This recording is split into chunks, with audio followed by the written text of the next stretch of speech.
A very good morning and welcome back to the channel, and we've just recovering now from some very good action at Epsom Downs over the weekend, both on the Friday and the Saturday as well. We had controversy, fireworks, you name it, it was there, some big performances, some underwhelming performances, so I thought I'd go through most of the races on the Friday and the Saturday in two-part videos. Today we'll be focusing on Friday's action, the Oaks, and the other races on the card, talking through horses which I thought are worth keeping an eye on in the future and just generally reacting to how the races went. We're going to start off with the Woodcut, which was the first race won by Legend of Xanadu, the first part of a double for William Buick, and he called this horse Streetwise, which I think is exactly right, because I don't think he's the most talented horse in the race, although he has been suited to the step up to 6 furlongs. He wasn't showing a lot over 5 furlongs, was just kept on getting beat in races he probably should have been winning, but it was a pretty good performance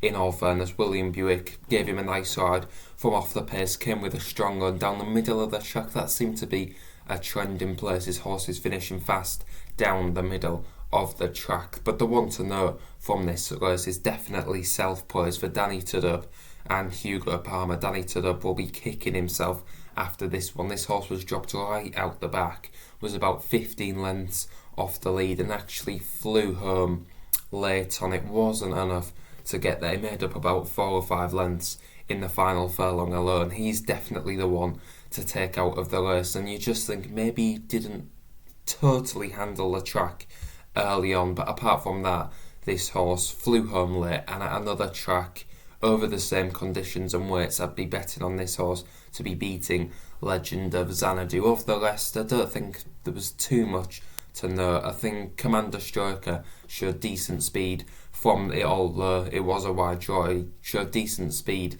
to get to the front. Might be one for 5 furlongs, who knows, but I think he's definitely one to keep an eye on going forward.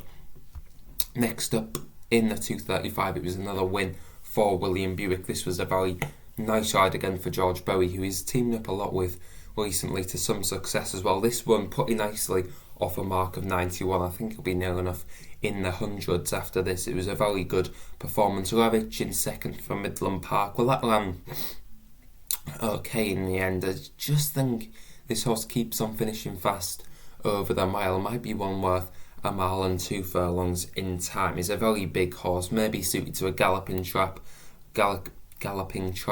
I should say, over further than a mile. But saying that, his best runs recently have come at Chester and Epsom, which are more tight tracks. So who knows? I think he's a bit of a tricky horse to try and trip wise. Who knows where to target him? But he's a decent horse, rated 95, of course. He's a consistent horse when he does turn up, and he's definitely one to keep an eye on moving forward. He'll definitely be winning races. Next up is the big one, well, nearly the big one, the Coronation Cup. Hukum won pretty impressively from an underwhelming pile driver. Frankie Dettori did nothing wrong. He got to the front, and this horse just didn't show that determined attitude that it showed last year. Whether it lacked class, who knows? High Definition was third. That would be a step up if you look at the horses. It got near pile driver and Manabu, but I think Manabu is just not a Group 1 horse. I said it before, he had been impressive out in Maidan, but it's hard to translate that form back to the top level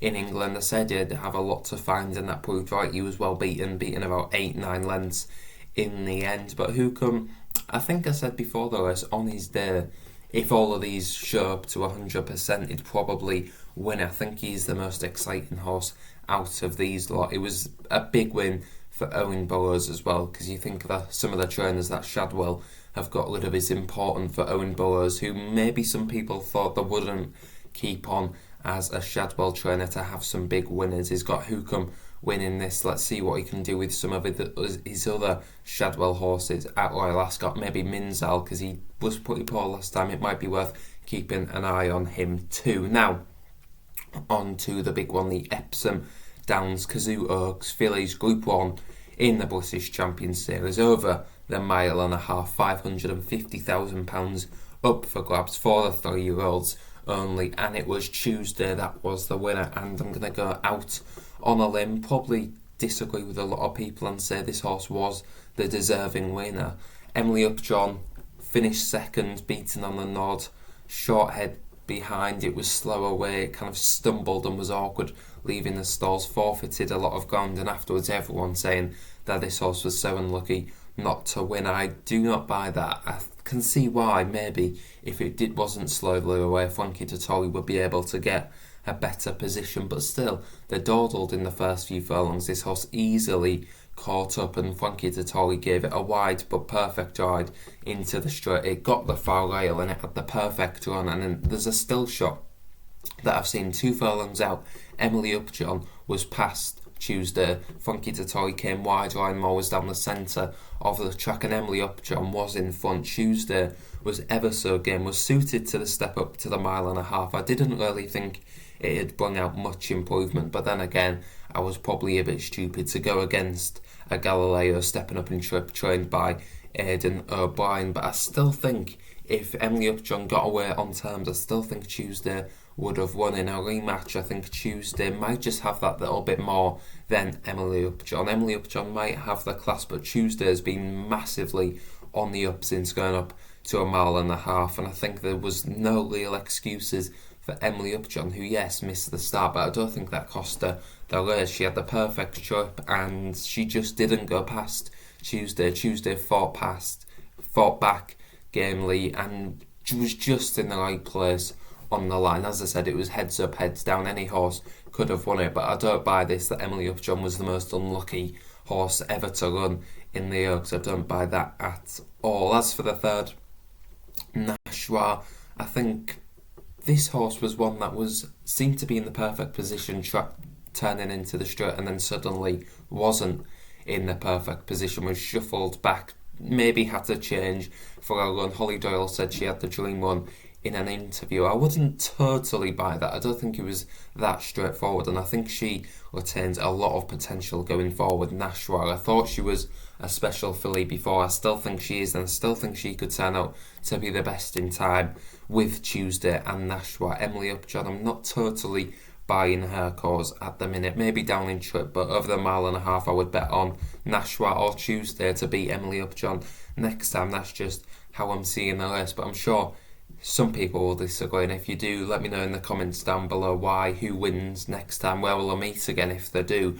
But I still think that Tuesday and Nashwa retain the ability. Now, the final race I'm going to talk about is the Poundland Surrey Stakes. It wasn't a cheap performance from Ever Given, who was pretty impressive when winning. Hugo Palmer, Danny Tudhope teaming up yet again, and I just thought going into the race that this horse is going to win. Danny Tudhope is going to have to win on this horse after the ride he gave self-praise in the first race on the card for the same owners. Now, this horse was held up out the back as well, so Danny Tudhope must have been a little bit nervous dropping it out the back, but it was smooth headway, came on and ran on well, and was definitely well on top at the finish. Oscilla ran well again for William Buick and George Bowie, who already had a winner on the card. That horse has shown some good form at Epsom, and there'll probably be a decent horse for owners of the Nick Bradley Racing Syndicate. But that was all about Ever Given, who was much the best and showed something like the form that this horse showed at Chester when winning by 5 lengths. This is a definite horse on the up and will be maybe even be winning better than listed honours come the end of the season. Might be able to pick up a Group 3 maybe here or there. But that sums up Day 1 and Part 1 of this video. Part 2 will be coming, covering all the big races, including the Kazoo Derby. But as for now, thanks a lot for watching, and I'll see you for Part 2 very shortly.